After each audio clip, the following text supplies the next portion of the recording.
sample po or modelo. Di ba, leader po siya nung 12. Pumili siya ng 12 niya. Okay, last, sending. Yan.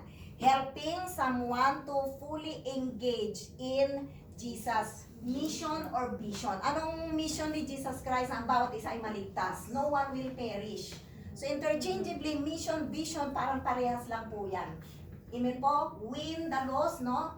Winning people and disciple them, no? Yan yung vision. Yung mission is isasagawa mo yung vision na yon. And that is to tulungan po itong mga taong ito na makakilala sa Diyos. Mula Solwa, Destiny 1 hanggang Destiny 3, ulit-ulit po tayo dito. Okay? Dahil ito po ang pinaka-strategy na ginagawa po natin in this vision. Pag nag-fail ka dito, hindi mo ito maintindihan, hindi mo alam isagawa. So I hope na lumilinaw po siya, mga kapatid. Luminaw siya. Paano mo magagawa yung world conquest, ang laki-laking vision, 8 billion people, aanihin. Ito pala, step by step pala. Diba po? At magsisimula dito sa prayer. Prayer for 3, di ba? Nakuha natin, mga kapatid? Amen. Ayun, so, hindi natin babalikan yung atin. Kalikan kaya natin. Sige, naintindihan nyo po yung win, consolidate, disciple, send. Matitest natin. Sige ate, maglagay tayo. Okay. May characteristic po ang vision, no? Na sinasabi. And, makukunik po natin to, itong mga characteristic na ito, towards doon po sa ladder of success na diniscuss po natin. Ate, may nakalagay? Wala po. Pero iyan po yung ano nila, reference. Okay. Kaya hindi mo Hindi ko. Okay. Page 29. Yeah. Para naman magamit nyo yung book nyo. Punta tayo doon. May minutes na lang ba, ate? Connect. Balik sa connect. Page 29.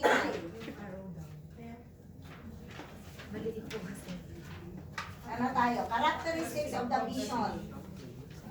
Tama? Okay. Now, matitest natin kung ang sagot nyo po dito, sa bawat isa dito, sa it is innovative, no? Saan category siya magpo-fall? Para malalaman natin, winning yan, consolidation yan, discipleship yan. Okay, so ano na lang to, yung kung sino yung nakaintindi, ano na lang, itaas na lang ang kamay. So, ito daw pong vision, no? One of the characteristic is, it is innovative. Ano ba yung innovative na yon? Mayroon siyang structure. Okay? Yun ang ibig niya pong sabihin. Saan po napapaloob yan? Yung number 1 na yan. It is innovative. So, saan yan? Sa win ba? Sa consolidate ba? Discipleship? O kaya send ba? Win. Consolidation. I think sending. Win. Sending. I think sending. Sabi natin, mayroon siyang, di ba ang innovative is structure, tama? Yeah. So, sa palagay nyo, last answer. Sending. Iba-iba. Sending. Innovative. So, talagang sa unang pag-aaralan mo po yung strategy or ladder of success, hindi mo kaagad siya makukuha. Pero pag the more na pinag-uusapan, makukuha po natin. So, I think ito pong it is innovative, no? Kasi ang innovation, ibig sabihin may struktura, no? So, magpo-fall siya into winning, no? Dahil ang winning, hindi ka naman basta nag-win lang. Meron siya structure, no? Nagpe-prayer for 3, nagsama-sama kayong tatlo, no? There is framework, no? Naglilist ka, okay? Ayan, letter B. Characteristic nitong vision na to, so it is innovative, it brings strength to the ministry. Ano kaya yan? Saan yan magpo-fall? So tingnan nyo yung definition para alam nyo saan nyo i-categorize. So it brings strength to the ministry. Saan yan? Consolidation. Wow, very good. Bakit? Bakit consolidation? Character formation. Ha? Si Ate Karina, may sinasabi siya. Training, is it training each disciples? Ate, anong sagot mo muna dito? It brings strength to the ministry. Tama yung consolidation. Pero ano ang Ano po ang sagot? Bakit consolidation po? Why? Why conso? Bakit hindi winning? Bakit hindi Kasi decisive? po nakakilala na siya, handa na siyang tumanggap. Kasi from nothing, nakabalik na po siya kay Jesus. Then, he is ready na po na yung from 1 to 10 natin na i-put up sa kanyang heart and mind, nandun na po, ready na niyang i-accept. So because of that, it brings strength to the ministry. Yes. Tama?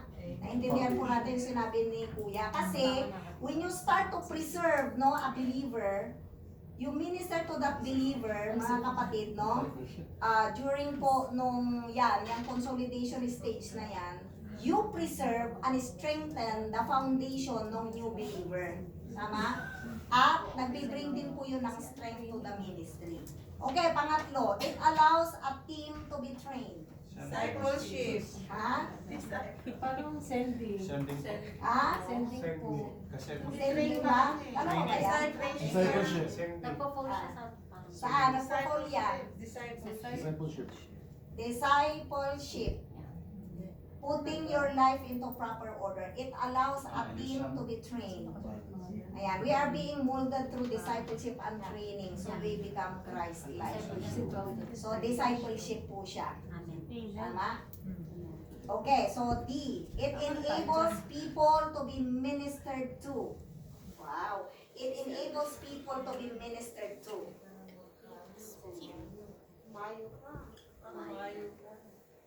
So, saan siya nakapaloob? Ha? Sigurado kayo? Oo, last na. It enables people. 5 minutes. Ay, meron pa pala. Is it able to? Discipleship. Discipleship pa rin. Ha? Discipleship. And ano pa? Dalawa yan. Pwede rin dalawa na set up. It enables people to be ministered. both. Discipleship and Ah? sending. Discipleship. Ha? It enables people to minister to. Winning Bakit discipleship. sending? Ay, discipleship and winning. Discipleship. Ha? And winning. Dalawa Winning na. discipleship. Winning. Winning discipleship. It enables people to be ministered to. Minute mo yung tao, nag-minister ka sa kanya. So, anong ginawa mo? Consolidation. Consolidate ka, di ba? At disciple mo rin siya. Kaya dalawa. Okay? Letter E. It bears fruit. Ha? Parang hindi ka na dapat mag-isip dyan. Pero ano pang ginawa mo? It bears fruit. Dalawa yan. Winning. Ha? Win. Because you try to win someone. Tama? A soul is a fruit. Tapos sending, it bears fruit. When you open a cell, na-send ka. No po? So, nag-bear siya ng fruit. F. Every person Sending. becomes a winner of souls. Send. Ano pa? Send. Ayan sinabi na niya Every person becomes a winner of soul. Winning. Okay, so dalawa siya. Nag-win ka, nag-send ka. Tama? G. It unites homogeneous groups. Discipleship. Ha? Bakit? Ni-unite niya daw yung homogeneous groups. Pag nandiyan ka na sa homogeneous group, ano na yan? Ha? Cell group na siya. So saan na siya? Nasa sending siya. So nakita natin yung iba't ibang ladder po nitong na to, mga kapatid. So we can see here that the vision truly is tied up to the ladder of success. Paano mo gagawin yung vision na yan na winning the lost and discipling people? Ito gagamitin mo. Okay? Hindi yan napapalitan mula pa noon hanggang ngayon. Amen po. So, just a short, extend lang tayo ng konti. So, I hope mga kapatid, that ito pong vision na pinag-usapan po natin and this ladder of success ay unti-unti magiging clear po sa atin. Kasi ang goal namin dito is yung clarity of vision. Hindi lang po tayo dito nag-ubusan po ng manual, ng libro, nagdaldalan, kundi maliwanag talaga sa iyo yung pinapagawa ng God. Amen po? So, ano bang gagawin po natin? Paano itong vision na to win souls and make disciples to all nations, sabi natin kanina, mai-implement ito through that ladder of success, no? Na win, consolidate, disciple, and send. Cycle po yan. Hindi siya po pwedeng balik-balik ta rin. Okay? Hindi pwedeng sending muna, bago consolidation, hindi po. Ladder nga siya eh. Hindi ka pwedeng hindi ka pwedeng maghagdan, tapos nasa first ano ka, tatalong ka sa pang-fourth. Pwede ba yun? Diba? So ano siya, diba? Yung step by step, no? Kaya po, the reason why, kayo po, sino dito hindi pa part ng cell? Lahat tayo mayroon tayong cell group, no po? Kasi malaki pong bahagi po itong cell group na ito. Kung disconnected po tayo, wala tayong cell, no po, hindi po natin mai-implement po yung ladder of success na yan. Usually, yung ginagawa po natin is being implemented doon po sa cell group natin. Kaya hindi natin ini-small yung mga cell group na yan. Ang tawag sa church natin ay cell church, cell vision. Ano pagkakaiba nung church with a cell at saka cell vision? Pag di nag-meet ang mga cell group, patay po ang church. Okay? Magkaiba yung church with a cell, no? Yung parang yung cell group ay bahagi lang ng kanilang programa. Dito, pinaka-main natin. Parang eroplano, no? Church, isang pakpak. Yung cell group, isang pakpak. Hindi lilipad ang church kung wala po yung cell group. Okay? So it is really a must na tayo po ay konektado. Kasi nandyan po yung ating leader na magdi-disciple sa atin. Tama, mag-aayusan ng buhay. Hindi naman lahat makakausap ni pastora. At yung ceiling po natin is 12 lang. Okay, bakit ako napupunta dyan sa sinasabi ko po na yan? Kasi in fulfilling this vision, mayroon pong key requirement. Dalawa lang naman ito. So, bibilisan ko, no? Key requirement in entering into this vision, sa pag-fulfill ng vision na yan. Sa paggamit nitong ladder of success na ito, kailangan po ng teamwork. Hindi natin ito ginagawa na mag-isa kasi nga ang laki. Tama? Mga kapatid? So, tandaan po natin yung word na teamwork. Saan mo yan gagawin? Sa cell group. Tama? And in that teamwork, kailangan na naiintindihan po natin bilang mga cell member, may leader tayo doon and we work with our leader in agreement. Say it with me, in agreement. In agreement. So, tandaan po natin yan, no? Na yung final instruction po to the whole team will come from the head, yung ating cell leader. Kasi yung cell leader nyo, may instruction din na ipinapasa sa kanya coming from the pastor. Nakita niyo yung struktura, no? From the pastor to the 12, yung primary 12 leaders to the cell members. Kaya po dito, hindi tayo naghuhulaan ng sinasabi. Iisa po yung ginagawa po natin. Lagi pong duplication siya, kaya hindi po tayo mawawala. Tama po mga kapatid? So, kagaya po ng pag gusto mong manalo sa basketball, no? Oh, bakit? Paano sila nananalo? Kasi may head coach sila, no? Na gusto ko yung time na pag nag-time out, ay ano tawag doon? Yung nag-huddle sila, time out ba? Time out. Tapos yung head coach nila, di ba? Tinuturuan sila, ganito gawin mo, ikaw dito ka, dito ka.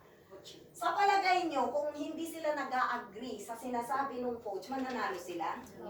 Kaya yung in-agreement po is very important.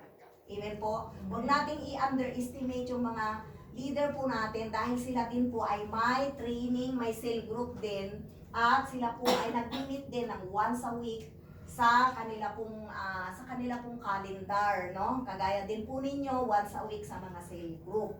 Okay? So pangalawa, no, in agreement at saka commitment.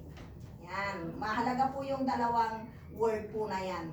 So, we have a vision, but without a leader's instruction on how to make things done, it's hard to do yung goal natin, yung vision na yon na winning the lost and discipling them. Tama? At yung goal ng bawat isa, hindi ka mananatiling cell member, ikaw din, magli-lead ka rin eventually after you will be trained, no? Dito kaya non-stop po yung training dito, pinapasa natin talaga yung vision sa tao.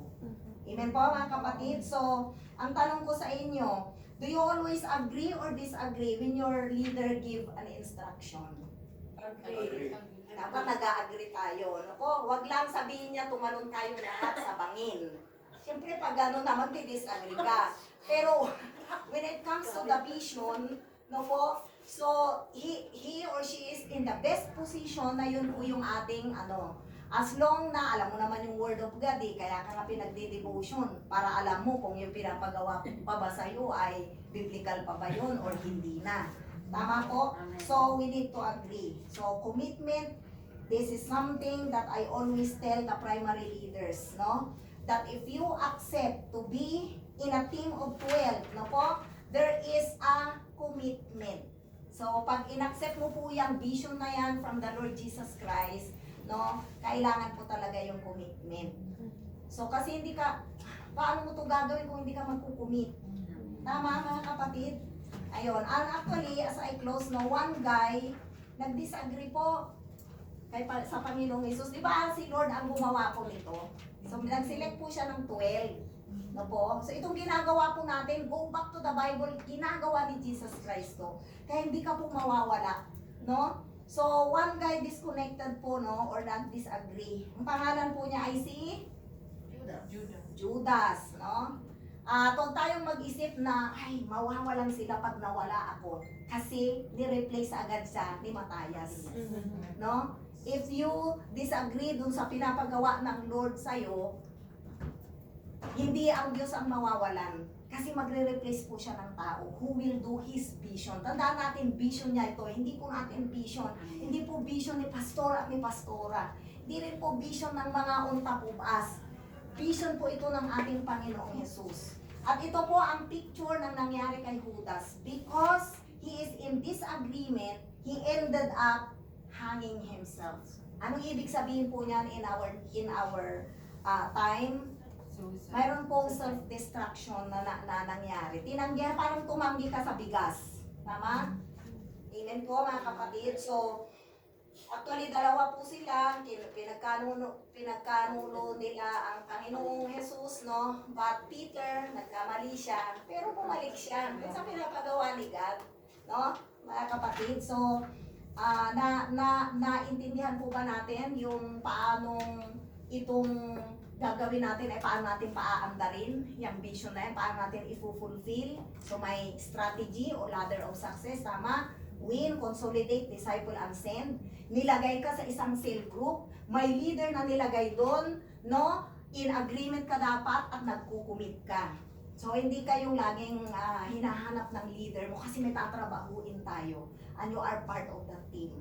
And I believe kaya ka pumupunta sa cell group na yan ay dahil gusto mong kabahagi dyan sa teamwork na sa team na yan. Tama? Kaya naman pupunta dyan na yung kung ano lang ang gagawin. Kundi, nagmi-meet kayo, dapat maliwanag to sa inyo para hindi kayo mapagod pagpunta sa cell group. Cell group na naman, ano ba yan? Napakabilis ng araw, Monday na naman or ganito na naman. Ganyan po ang magiging kondisyon ng heart mo kung hindi mo nauunawaan why you are doing cell group. Diyan mo kasi gagamitin or gagawin yung teamwork na yon. I-implement o gagawin yung vision na yon through yung kasama mo na mga nandyan po sa cell na yan. Tama po mga kapatid? Now, what is your first task, no? Nagustuhan ko po yung isa kanina, yung dream, si Ate Lovely Nyata. Sabi niya, one of my dream ay tulungan yung leader ko to complete her 12. Ano po? And that is your first task. Hindi muna ikaw magkakaroon ng 12 mo, kundi ang titingnan mo, dahil bahagi ka dun sa team na yon, no? Sa cell na yon, you see to it na tutulungan mo yung leader mo na makomplete yung 12 niya. Bakit mahalaga yon? Kasi ang structure natin, hindi ka makakamove, no? Sa mas mataas na ladder or level po, pag yung leader mo ay hindi pa puno yung 12. Kuha natin, like Pastor Yuri, no? Si Pastor Yuri, hindi makakaalaga si Kuya kung si Pastor Yuri ay kulang pa ng 12 niya. Pero nung napuno siya, nagkaroon siya ng 12, although hindi lahat ito ay functional o kaya strong, no? Some of them ay nag-aaral pa. Pero dahil napuno siya, so si Kuya nagkaroon ng chance na may aalagaan na siya si Kobe. Nakuha natin, at repeat, ganun lahat gagawin natin. No? Si Pastor tutulong no, na ang bawat isa ay makukumpleto din. Ang goal ni Kuya ay after na complete na si Pastor, makukumpleto din yung kanyang 12. So mayroon tayong structure na tinitingnan, mga kapatid. You are visualizing something na, ito yung tutunguhan pala natin. Nakuha natin? Maliwanag ba, mga kapatid? So, after we finish, accomplish, no, yung 12 na yan, ng leader po natin, next thing to do, ito, ano to, very practical to, ha? So, paano na ako magkukomplete naman ng 12 ko? Halimbawa, tanong ni Kuya, ano yan, no? Itong una niyong gagawin. Kasi, yung makakasama nyo sa team nyo, kasama nyo na yan forever. Alam nyo ba na na-complete nyo yung 12 nyo? Kahit na 10 years, 20 years, 30 years tayong abutin na as a church, yan na po yung kasama nyo. Gusto nyo bang may makasama na tao doon na ayaw nyo naman? Kaya ang unang-una palang gagawin is to identify people that you want to win. Kasi makakasama mo po yan intentional in the team. Nakuha po natin, hindi tayo namimili ng tao, no? But we have that goal na yung tao na yun kasi duduplicate mo rin eh. Tama, mga kapatid? Kaya, doon ka sa gusto mo rin na makakasama. So, i-identify mo po siya. No? Start to look, identify people who have the same, usually ganito. Yung parehas kami ng hilig, no? Ito ang hilig namin, sports. So, usually yun din po yung i-win natin. Kasi makakasama mo po yan sa journey mo, sa team mo, pag po namili ka na. Opo? Then, ano pa? Start with the people that knows you. May leverage ka na doon, may advantage ka na. Kasi kilala ka na nila. Huwag kang maghanap dun sa mga hindi mo kilala. No? So, tingnan mo, ang dami natin sa contact list natin, baka 100 mahigit yung nandyan. O, i-browse mo. Sino dito, Lord? Bantot. Yun, ano natin.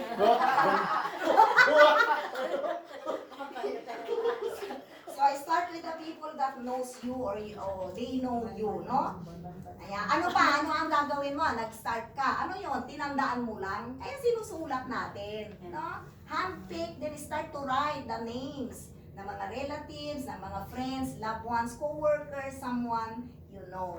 Tapos, yung simple task, no, na yung pag hindi pa po talaga sila nakakilala sa Panginoon, no, talagang beginning pa lang. O, di ba, may grabe tayong strategy na ginagamit, yung PHSS na yan. Bless, help, serve, show kindness. Ang hirap mag-share pag di natin matutunan yan. Yung simpleng mag-extend ka ng tulong na yung physical, hindi agad spiritual. Tama? No? Yung mga nag-i-stay na